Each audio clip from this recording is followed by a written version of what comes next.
안녕하세요, 구독자 여러분. 저는 이제 결혼 7년 차에 신혼을 살고 있는 30대 초반의 여자입니다. 지금 남편이라고 부르는 제 남자하고는 연애만 6년을 했고요. 중간에 몇 번 헤어졌던 시기들까지 포함을 하면 알고 지낸 지는 벌써 8년입니다. 이 정도면 제 20대의 시작을 거의 남편과 함께 보냈다고 해도 과언이 아닐 것 같아요. 오래도록 사귀었던 남자친구였고 사귀는 동안 싸우기도 자주 싸웠으나 사이가 무지하게 좋았었기 때문에 서로의 친구, 서로의 선후배, 그리고 서로의 형제 남매들도 잘 알고 지내왔어요. 저하고 남편에게는 남동생이 하나씩 있는데요. 둘이서 데이트를 할 때에 시간이 되면 서로의 남동생을 같이 불러다가 밥을 먹이며 함께 놀기도 했고, 서로의 생일이나 축하해 줄 일이 있으면 누구보다 진심으로 나서서는 함께 축하하는 자리를 가져주곤 했죠. 그중에 남편의 동생인 시동생은 결혼을 가장 일찍 했는데요. 그때 저와 제 가족들도 모두 하객으로 참석을 했었고요.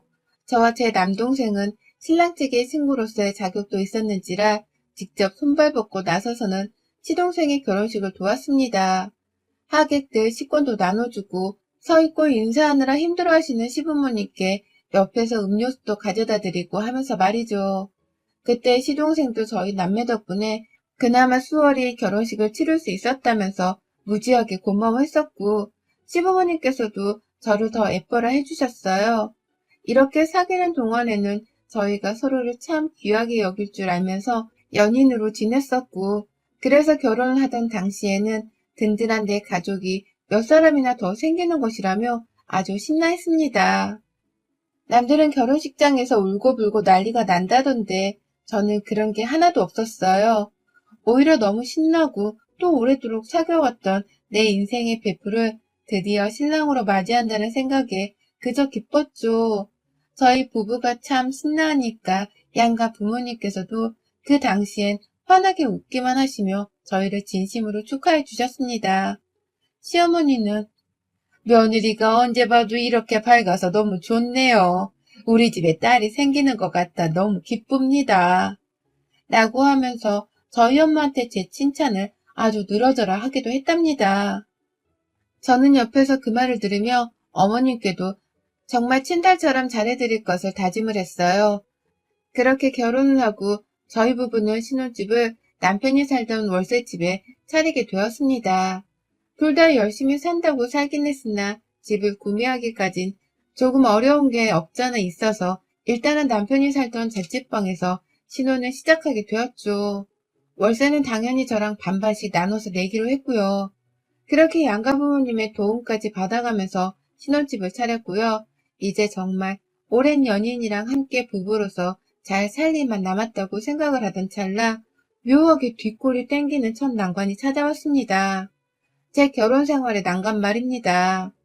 제가 정식으로 가족이 되어서는 법적으로도 이 집안의 며느리라는 것이 확정이 돼서 그랬는지는 모르겠으나 우리 시댁 사람들 점점 저를 향해 지나치도록 편하게 굴고 지나치도록 모든 것을 공유하려고 하더라고요. 이를테면 결혼 전에는 참 저를 싹싹하고 밝은 여자애라며 예뻐해 주기만 하시고 또 칭찬도 남발을 해주시던 시어머니께서 저에게 해퍼 보이니까 그만 좀 웃고 다니라는 선전포고를 하신 겁니다. 저희 집에서 조촐한 집들이 겸 밥을 먹던 날의 말입니다. 연애 6년 하던 시기에 어머님을 자주 뵙기도 했었고 남편네 가족들이 외식하러 가는 길에 초대를 받아 같이 밥도 많이 먹고 했는데요. 해프 보인다며 그만 웃으라고 하는 어머님의 말씀은 저도 처음 들어봤네요. 상상도 못한 어머님의 속마음이었는지라 그 말을 듣자마자 남편도 얼어붙고 저도 얼어붙고 모두가 정말 난감해했습니다. 하지만 불편한 기색 하나 내질 않고서 그냥 어머님이 너무 좋아서 자꾸 웃었는데 죄송합니다. 이제 조심할게요. 라고 하면서 씩씩하게 그 말을 받아쳤습니다. 대놓고 누구 하나 뭐 그런 말을 하시냐면서 어머님을 제지하는 사람이 없었기 때문에 제가 일단 분위기를 어색하지 않게 만들어야 하는 입장이었어요. 그 해답은 씩씩한 척을 더 하는 것이었고요. 그뿐만 아니라 어머님은 그날 간 며느리가 된 저를 정말로 친딸처럼 생각을 하는 건지 밥 먹다 트림을 포함한 방귀를 뿡뿡 끼기도 하셨고요. 저희 집에서 똥을 가득 싸놓고서는 제대로 환기도 시키지 않은 채 문을 꼭 닫은 채 내버려 두다가 집으로 돌아가셨어요. 뭐 똥 싸는 건 자연의 섭리고 인간의 본능이니까 이해할 수는 있겠다만 방귀부터 똥까지 왜 이 모든 것들을 다 며느리가 처음 집으로 초대한 날 저지른 건가 싶어서 저로서는 상당히 더럽게 느껴질 수밖에 없었습니다. 제 마음을 알겠는지 남편도 엄마가 원래 편한 사람 앞에서는 생리현상이 솔직한 편이야 라고 말해주더라고요. 그제서야 저는 알았죠. 제가 남편이랑 연애를 하던 땐 시어머니가 절 편하게 여긴 게 아니라 그저 손님이란 이유로 편한 척을 해주셨던 것이란 걸 말입니다. 그리고 그날 후 저희 시댁에서는 시어머니뿐만 아니라 시아버지까지 나서서는 저를 정말 친딸인 것 마냥 지나칠 정도로 편히 대해주셨어요. 시아버지는 야, 야! 라고 하면서 제 이름을 까먹으신 건지 절대로 제 이름이나 호칭을 부르지 않으셨고요. 저희 집을 예고도 없이 막무가내로 찾아오는 진상짓까지는 떨지 않으셨으나 그 비슷한 행동들은 정말 많이 하셨어요. 시댁은 집이 경기도 남양주이고 저희 집은 한강을 건너고 또 한참 달려서 나오는 서울대 부근의 한 동네였는데요. 야, 중간에서 보자. 광진구? 태릉? 어디가 중간이냐? 라고 하면서 시아버지가 대뜸 연락이 와서는 지금 우리를 봐야겠으니 서로의 집 중간 지점에서 만나자며 대뜸 약속을 잡아드셨죠. 저희는 광진구나 태릉을 잘 가보지도 않았고 완전히 저희에게는 낯선 남의 동네인데도 시아버지는 무조건 어딘가에서 빨리 만나자면서 약속을 강요하셨어요. 그 바람에 저희 부부는 시아버지를 뵙겠다며 낯선 동네를 찾아 나섰고 거기서 또 밥을 먹던 커피를 마시던 해야 하니까 남의 동네에 있는 맛집은 어디인지 그리고 어떻게 찾아가야 하는지 등에 대해서 급하게 알아내야 하곤 했답니다. 정말 개고생이 따로 없는 짓이었어요. 차라리 우리 집에 오신다고 하면 집에서 코로나 걱정이나 돈 쓸 걱정도 하지 않고 그냥 맛있는 밥에 후식까지 편하게 내어드릴 수 있을 텐데 저희 시부모님은 절대로 그렇게 하지를 않았어요. 늘 시아버지가 부르셔서 나가보면 시어머니도 옆에 한 세트마냥 계셨거든요. 두 분은 작년 한 해 동안 사회적 거리두기로 인해서 미처 못다 했던 음식점 외식을 모조리 다 해보겠다는 건지 오만 식당들을 싸돌아다니면서 밥을 얻어먹고 후식까지 챙겨 드시면서 저희와 함께 시간을 보내셨습니다. 밥도 저희가 사고 후식도 저희가 사고 오만 거 다 지불하고 나면 시부모님은 잘 먹었다. 다음에도 이 동네에서 볼까? 라는 질문을 하고는 남양주로 돌아가셨어요.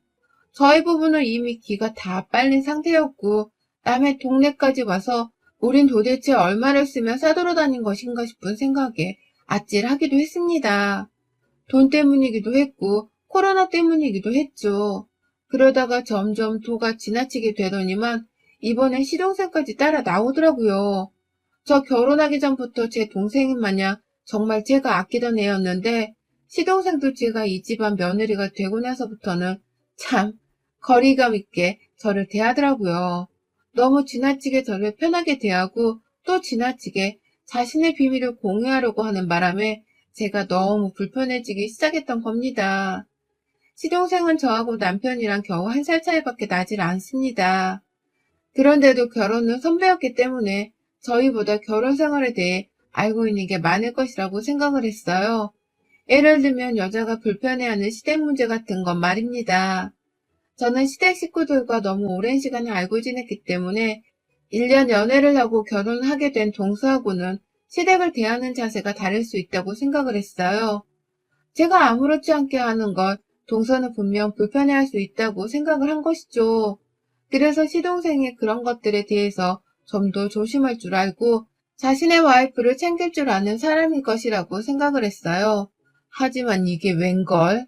시동생은 제 앞에서 행동을 너무 편하게 하는 시부모님을 제지할 생각도 하지 않고 또 밖으로 불러내서는 막 밥을 얻어드실 때에도 언제부턴가 주말이면 그 자리에 혼자만 따라 나와서는 밥을 얻어먹고 후식까지 완벽하게 끝내곤 훌훌 가버리더라고요. 도대체 와이프는 어디다 두고서 혼자 나와서는 이 맛있는 거 얻어먹나 싶어서 제가 동서한테 따로 연락을 해보기도 했었습니다. 동서 왜 안 왔어? 동서도 같이 나왔으면 좋았을 텐데. 다음엔 내가 따로 불러서 동서만 맛있는 거 사줄게. 라며 기분 좋게 물었는데요. 동서가 너무 의아해하며 어디냐고 묻더라고요. 지금 시댁 식구들이 자기 빼고 모여있는 거냐면서 거기가 어디냐고 하면서 말입니다. 그러니 저도 당황할 수밖에요. 시동생이 마누라한테는 시댁 식구들이 모이는 걸 쏙 빼놓고 말도 안 했다고 생각을 하니까 괜히 제가 중간에서 부부싸움을 부추긴 게 아닌가 싶었습니다. 그리고 아니나 다를까 시동생은 저한테 말하더라고요. 형수님, 이제 제 와이프한테 다시는 왜 안 왔냐는 그런 질문 하지 마요. 저 와이프랑 그렇게 사이 안 좋아요. 제가 뭐 별로 좋아하지도 않고. 라고 말이죠. 참 황당했어요. 어떻게 이혼도 안 하고 부부로 붙어 살고 있는 마누라한테 좋아하지도 않는다는 소리를 저한테 할 수 있는지 말입니다. 이건 저한테 너무 솔직하게 털어놓은 말이잖아요. 저는 동서로서 좋아하기도 했고 평소와 안부 문자도 자주 보내면서 좋은 관계를 유지하고 있었는데 시동생이 갑자기 이런 고백을 하니 저로서는 당황스러울 수밖에 없었어요. 그리고 무엇보다 시동생이 이런 말을 꺼내던 그 순간에는 바로 옆에 시부모님도 계셨고 저희 남편도 있었습니다. 모두가 다 그 말을 듣고 있었는데도 아무런 제지를 하지 않았어요. 오히려 시아버지는 에휴, 마누라가 남편 마음도 못 얻으면 그게 어디 여잔가? 그건 여자가 아니지. 라는 꺼림칙한 말을 하시면서까지 자기 둘째 아들을 동조하셨고요. 무엇보다 충격적인 건 바로 시어머니셨어요. 그런 시아버지의 말에 고개를 끄덕이면서 아무렇지 않아 하시더라고요. 같은 여자로서 이 상황이 이해가 가는 건가 싶었네요.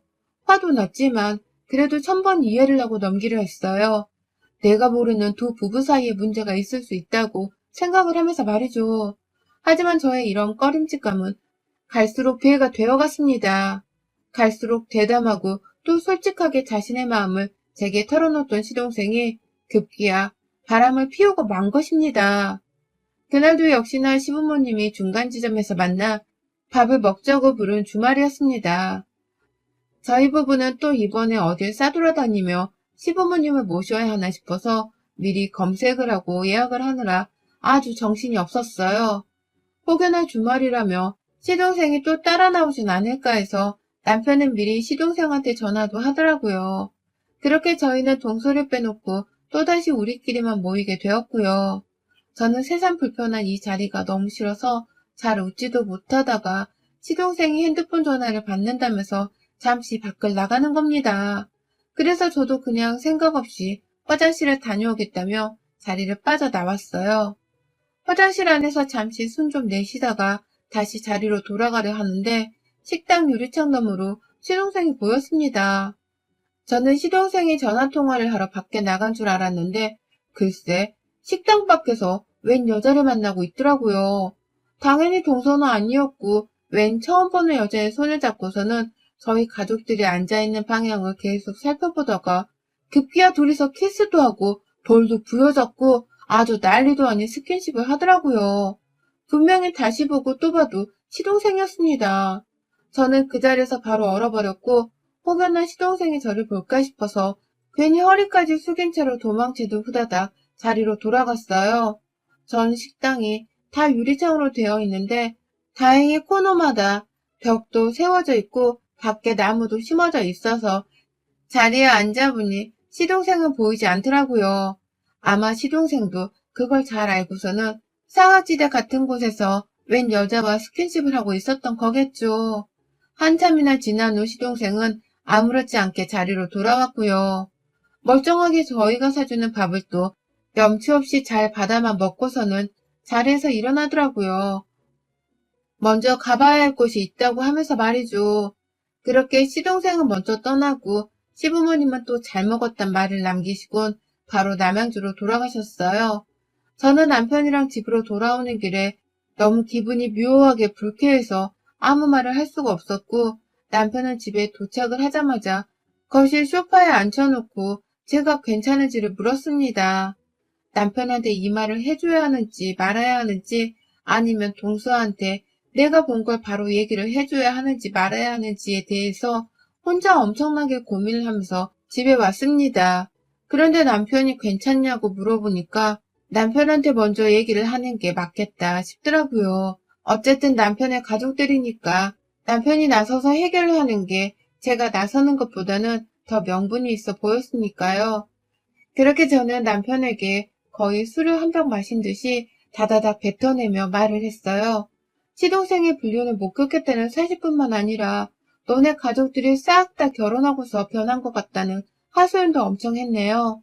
다들 하나같이 나를 너무 편하게 생각하는 것 같고 예전처럼 나에게 예의를 갖춘 채로 잘해주시는 것도 아닌 것 같고 그 와중에 시동생은 언제부터 이렇게 얻어먹고 받기만 하는 염치 없는 애가 되었냐면서 얼마나 화를 냈는지요.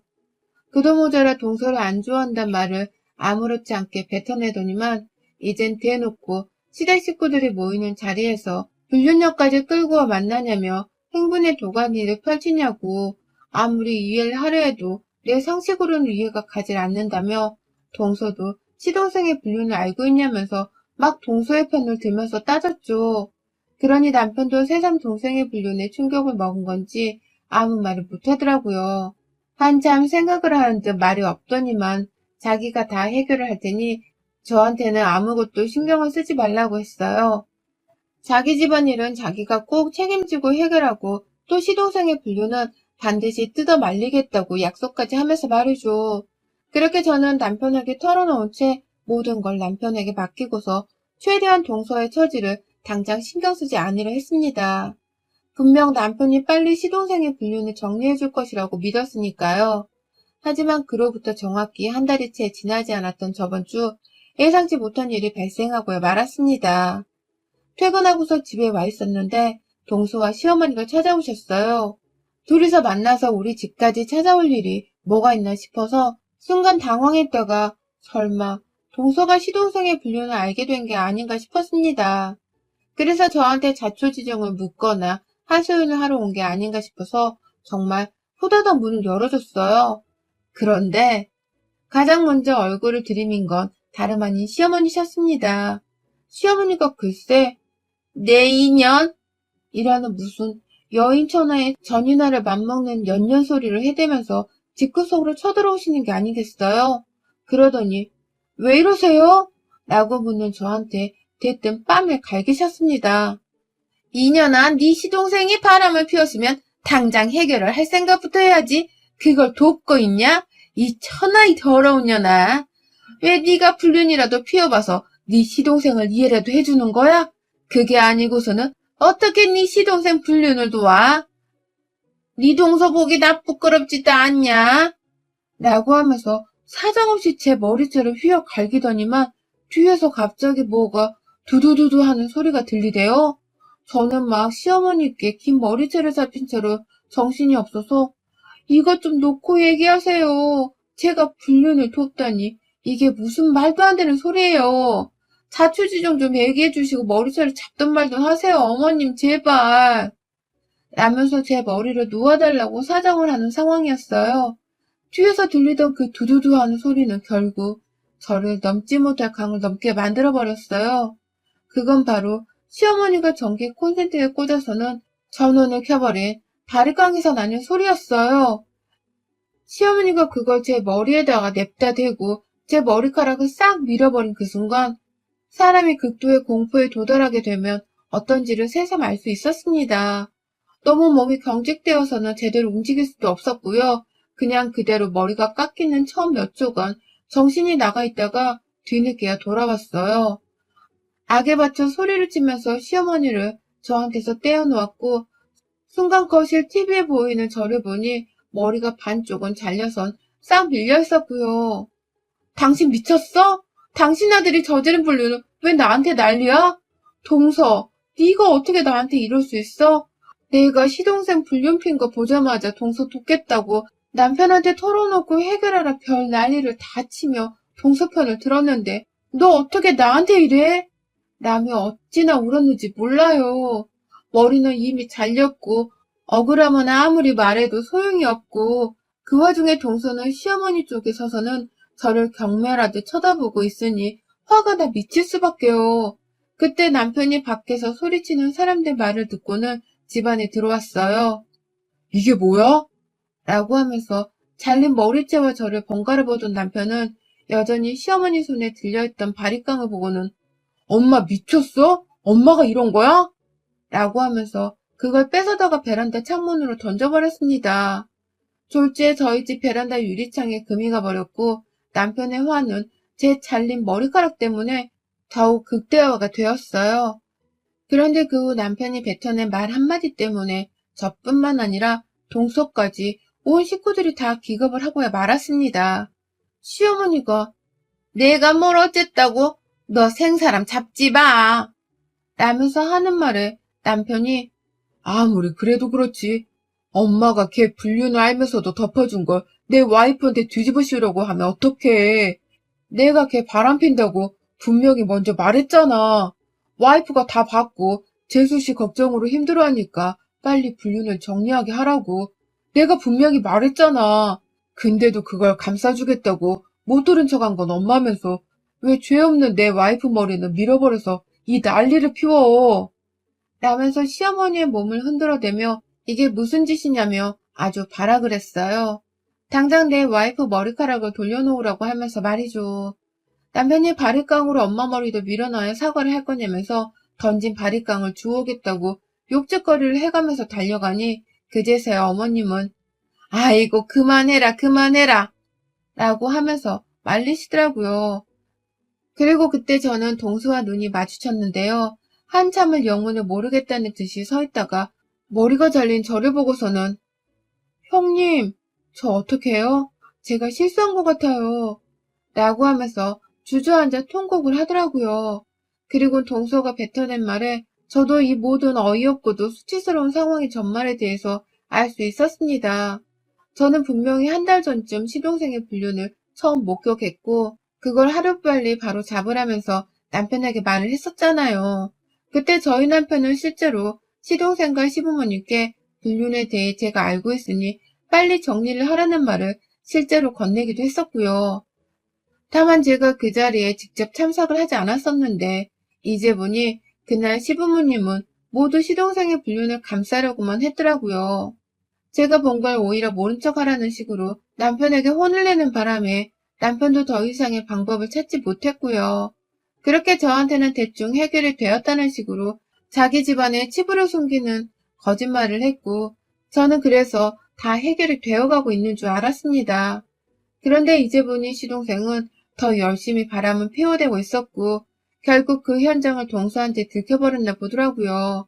그 길로 동서는 시동생을 끌고 시댁에 쳐들어갔고 남편 바람난 여자의 심정으로 아주 지랄을 해대니까 시어머니는 결국 이 화를 돌리겠다면서 애원 저를 끌어들인 겁니다. 시동생 불륜을 미리 알고 말리려 했었는데 제가 애원 시동생의 불륜을 계속해서 돕는 바람에 몇 해 해결이 안 되고 있었던 것 같다 하면서 말입니다. 그 말에 이성을 잃은 동서는 배신감에 휩싸여선 시댁에 있던 바리깡 하나와 시어머니를 끌고서는 저희 집까지 찾아온 것이었고요. 저희 집에 들어온 시어머니는 자신의 결백을 밝히려고 한 건지 뻔뻔히 저의 머리를 밀어버렸습니다. 그 바람에 저는 영문도 모른 채 시동생의 불륜을 도운 쓰레기 같은 여자가 되어선 머리가 밀려버린 수모를 겪게 된 것이었고요. 그걸 이제야 상황 파악하고서 진실을 알게 된 동서는 미안하다며 무릎을 꿇고서는 울며 사죄를 했고요. 사죄를 하다가 시어머니를 보고선 쌍욕을 퍼붓고 또 그러다가 시동생을 언급하며 죽이네 어쩌네 하는 분노를 들춰내다가 혼자 제풀을 지쳐서는 소파에 들어 눕더라고요. 들어 누운 채로도 이제 어떻게 사냐면서 결혼한 지 몇 년이나 되었다고 바람을 피냐면서 막 서럽게 울던 동서. 결국 저는 제 머리가 밀려버렸음에도 동서에겐 그 어떤 화를 낼 수 없었어요. 그저 이 모든 상황을 미리 알고 있었음에도 해결해 보려 노력하기는커녕 모른 척도 없고 몰랐던 척 남에게 뒤집어 씌우려고 한 시어머니가 잘못이라면 잘못이었죠. 그러니 저도 남편의 어머님인 걸 잘 알겠고 또 제가 한때는 잘 지내왔고 또 좋아라 했던 시어머니인 걸 알았으나 그날만큼은 절대로 봐주지 않으려 했어요. 남편이 들고 있던 바리깡을 빼앗아 들어서는 전원을 켰어요. 그 순간 동서도 드러누워 있다가 일어서며 긴장을 하더라고요. 그 꼴을 보며 전 내 머리만 밀려야 해? 네 머리도 한번 밀려봐라. 이 발찌간 옆에네 같으니. 라고 하면서 시어머니를 끌어잡아 당겼어요. 너도 한번 밀려보라면서 막 잡아당기니 시모는 자기 아들한테 매달리려고 하는데 그 순간 동서까지 합세를 해서는 결국 시모는 제 손에 머리카락이 싹 다 밀려버렸습니다. 진짜 말 그대로 대머리가 되었어요.